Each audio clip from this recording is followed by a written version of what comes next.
Olá pessoal, hoje é dia 1º de julho de 2018, estamos iniciando o segundo semestre de 2018, um semestre importante porque teremos eleições aí no final do ano, né? E hoje eu vim aqui com mais um vídeo para comentar as notícias da semana. Fundamentalmente vou comentar notícias que envolvem o mundo jurídico, né? As decisões do Supremo Tribunal Federal e algumas decisões do Conselho Nacional de Justiça, né? Começando pelo Supremo, finalmente o Supremo acertou, né? Tem uma notícia boa, que foi a votação com relação à constitucionalidade ou não do fim do imposto sindical. No ano passado, no bojo aí da reforma trabalhista, o Congresso Nacional aprovou o fim do imposto sindical, que era aquela contribuição obrigatória que todo trabalhador deveria fazer, contribuindo com um dia do seu salário no ano para o sustento dos sindicatos. A reforma trabalhista definiu que não é mais obrigatório a contribuição. Se um trabalhador quiser contribuir para o sindicato, ele é livre para fazê-lo, mas não é mais obrigatório. Então, se o sindicato não for um sindicato ativo, se aquele trabalhador não se sentir atendido pelo sindicato, ele não precisa contribuir, né? Isso é importante porque vai fazer com que os sindicatos de fato atuem ou desapareçam, né? Hoje no Brasil nós temos mais de 16 mil sindicatos e a grande maioria deles são apenas sindicatos de fachada, apenas escritórios aí que recebem o dinheiro da contribuição sindical. Com o fim do imposto sindical, vários sindicatos entraram com uma ação no Supremo Tribunal Federal, argumentando que a lei do fim do imposto sindical seria inconstitucional, ela feriria a Constituição. O Supremo se reuniu, o seu plenário, e decidiu que não, que a lei ela é constitucional, então agora é definitivo, o imposto sindical não é mais obrigatório. Felizmente, né, essa é uma excelente decisão. Eu sou a favor da existência dos sindicatos. Sindicatos são importantes numa democracia, mas sindicatos que existam de verdade, que atuem, que de fato defendam os interesses dos trabalhadores. Sindicatos que são apenas escritórios, que são apenas de fachada, esses não merecem existir, tá? Então, uma boa notícia para nós aí e para o fortalecimento da democracia. A segunda notícia, essa aí, voltando à polêmica da segunda instância, etc., é uma notícia boa, mas que pode ter repercussões lá na frente não tão boas, que é o seguinte. Eu comentei com vocês que os advogados do Lula pediram a suspensão do cumprimento da pena, já que ele havia sido condenado em segunda instância, até o julgamento no Supremo. Esse pedido de suspensão da pena seria julgado na segunda instância. E a segunda instância nós sabemos quem está lá, né? Está o Lewandowski, está o Gilmar Mendes, né? Toda essa turma aí que tem atuado contra a Lava Jato. Tá? E o Edson Fachin, o que ele fez então? Para não ser derrotado na segunda instância, o que significaria inclusive a libertação do Lula, ele jogou o processo para o plenário, né? E ele o fez na semana passada. Isso é importante por quê? Porque o Supremo é um absurdo, mas é um fato, né? Os ministros do Supremo têm direito a 2 meses de férias no ano, né? Agora em julho e no mês de janeiro. Significa que o Supremo não terá julgamentos até o final de julho. Então foi uma espécie de manobra que o Edson Fachin fez para não ser derrotado na segunda instância, porque ele é minoria ali, para poder impedir a libertação do Lula. Foi uma manobra bastante esperta e importante para nós, porque mantém um criminoso preso. Tá? Então, o Lula só vai ser... Esse caso do Lula, né, de suspensão do cumprimento da pena, só vai ser julgado em agosto, né, no início de agosto, e a presidente do Supremo, né, a ministra Carmen Lúcia, ela já definiu a pauta dos julgamentos em agosto, e esse caso não está, né? Isso é importante porque o mandato da Carmen Lúcia termina exatamente no final de agosto. Depois assume um outro ministro. Provavelmente quem vai assumir é o Dias Toffoli, que a gente sabe que é da turma dos libertadores, né, da turma que está contra a Lava Jato, né? E a Carmen Lúcia voltaria, né, para a segunda instância.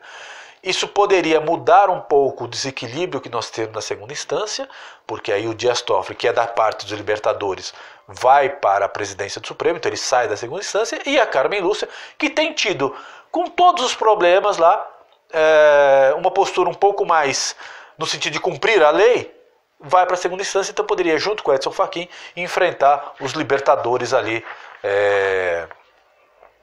na segunda instância. Tá? E aí, claro, mas isso tem um contrapeso, significa que o Toffoli poderia colocar o julgamento do Lula em setembro. Só que setembro, as eleições a campanha eleitoral já está correndo, supostamente o Superior Tribunal Eleitoral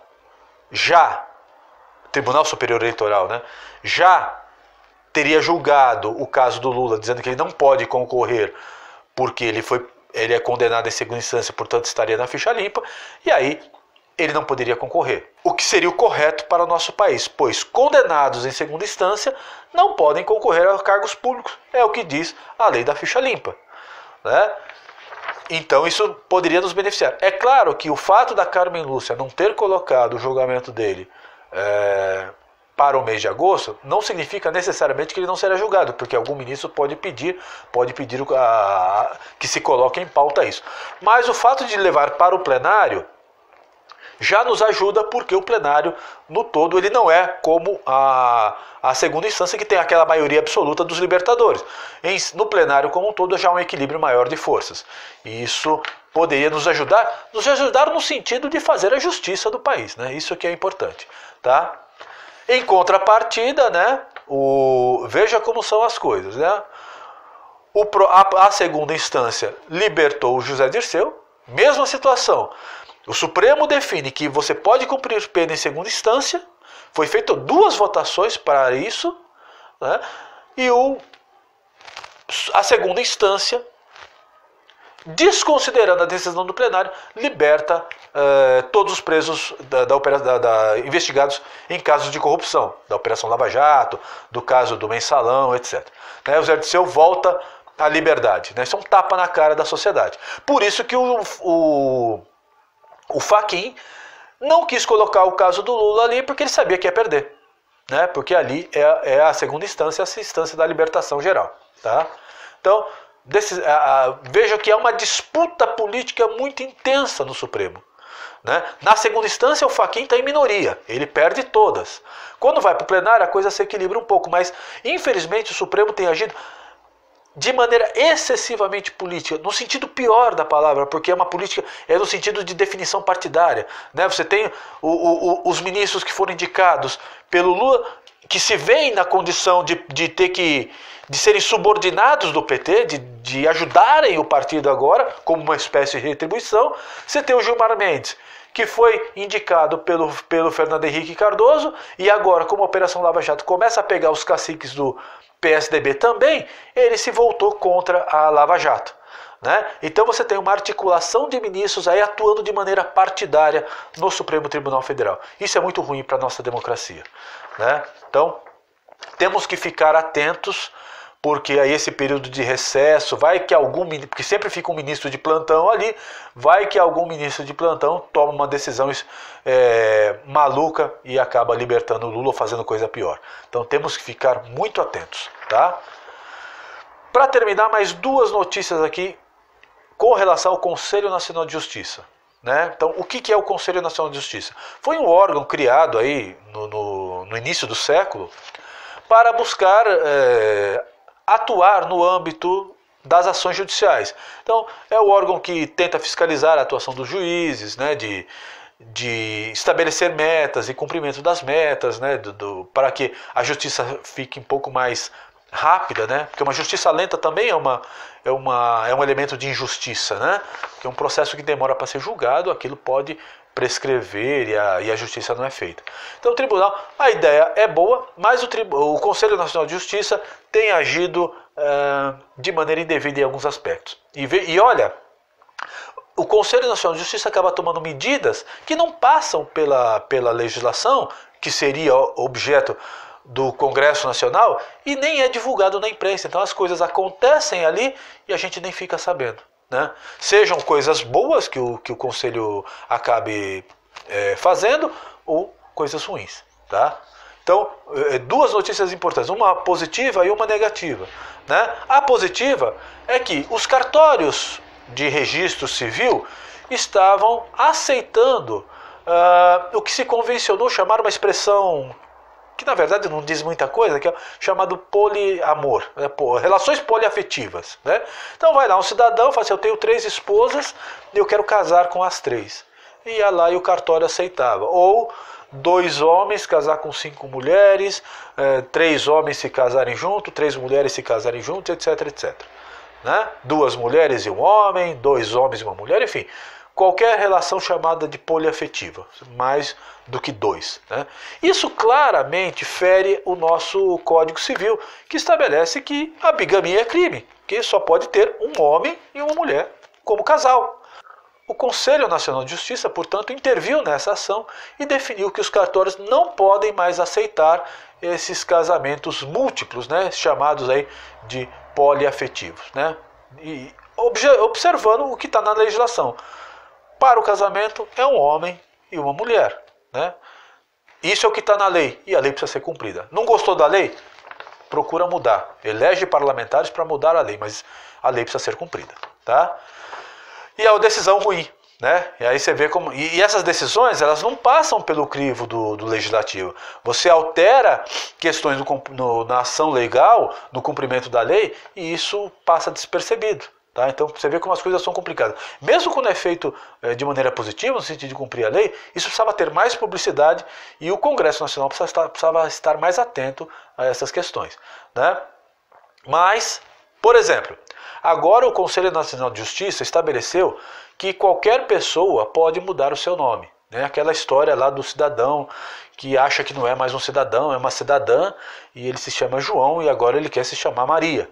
Né? Então o que definiu o Conselho Nacional de Justiça? Que o cidadão que foi registrado como João vai ao cartório e fala, não, agora eu me sinto uma Maria e eu quero mudar meu nome. E o cartório precisa aceitar e fazer essa mudança na hora. Né? Inclusive sem passar por uma autorização judicial. Né? Então veja, olha a situação absurda. Né? De repente se o cara lá cometeu um crime em algum lugar, está sendo procurado pela justiça, vai no cartório, muda seus documentos e tira novos documentos, né, com outro nome, um nome feminino. Não importa se ele se vê como homem ou mulher, não importa mais a realidade, importa a vontade dele. Então se ele quiser mudar de nome, depois ele muda de novo, e aí sim vai. Não, agora eu não quero mais me chamar João, eu sou Maria.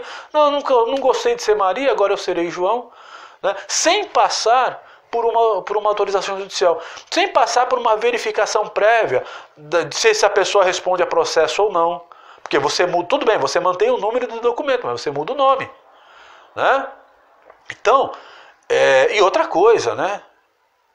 A gente não pode, em função da percepção subjetiva de uma pessoa, mudar a realidade. Né? Existe uma realidade objetiva, existe o masculino e existe o feminino. Né? O cara não pode simplesmente ficar mudando de nome só porque ele acha que o seu nome não condiz com o que ele se vê. Né? Isso é um tremendo equívoco. Né? Então, infelizmente, aí... E vejam, essa decisão do Conselho não apareceu em nenhum órgão de imprensa. Ou se aparece, é uma nota de rodapé, é uma coisa muito escondida, né? E essas mudanças que acontecem a gente não fica sabendo. Né? Então precisamos tomar muito cuidado e ficar muito atento aí com que o Judiciário e o próprio Conselho Nacional de Justiça, que é um órgão do Judiciário, ficam atuando. É aquilo que eu estou dizendo há muito tempo. A estabilidade política do nosso país, ela se dá por uma atuação nefasta do Judiciário. E o Judiciário tem tido uma postura que extrapola os seus limites constitucionais, que é do cumprimento da lei. O Judiciário está assumindo tarefas que não são deles, que é a tarefa de produzir leis. Quem produz leis é o Legislativo. O Judiciário tem a obrigação de julgá-las, julgar os conflitos de acordo com o que diz a lei e não ficar inventando leis. Mas infelizmente é o que eles fazem. Tá? Então é isso, né? O vídeo acabou ficando um pouco mais longo do que eu gostaria. Se você gostou, curta aí o vídeo, né? Compartilhem. se inscrevam no canal, deixem seus comentários, é importante aí deixarem os comentários para que a gente possa aí, cada vez mais aprimorando aí os nossos vídeos. Um forte abraço e até o próximo.